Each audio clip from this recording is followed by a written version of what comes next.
चालत्या मोटरसायकलवरून महिलांचा विनयभंग करणाऱ्या विकृत इसमास रबाळे पोलिसांनी अटक केली आहे।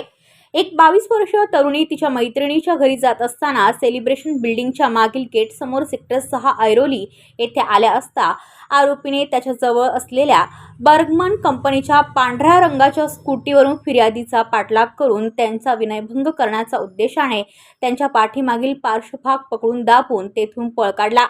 त्यानंतर फिर्यादी यांनी दिलेल्या तक्रारीवरून सदर गुन्हा दाखल करण्यात आला व त्यानुसार वरिष्ठ पोलीस निरीक्षक बाळकृष्ण सावंत यांच्या मार्गदर्शनाखाली पोलीस निरीक्षक सचिन गवळी गुन्हे व पोलीस निरीक्षक श्याम बनसोडे प्रशासन यांच्यासह पोलीस निरीक्षक अविनाश पाळदे, पोलीस उपनिरीक्षक राहुल गरड, पोलीस हवालदार दर्शन कटके, पोलीस हवालदार वायंगणकर, पोलीस हवालदार मयूर सोनावणे, पोलीस शिपाई मनोज देडे व पोलीस शिपाई यादवराव घुले या पथकाने गुन्ह्याचे गांभीर्य लक्षात घेऊन घटनास्थळावरील प्राथमिक माहिती घेतली।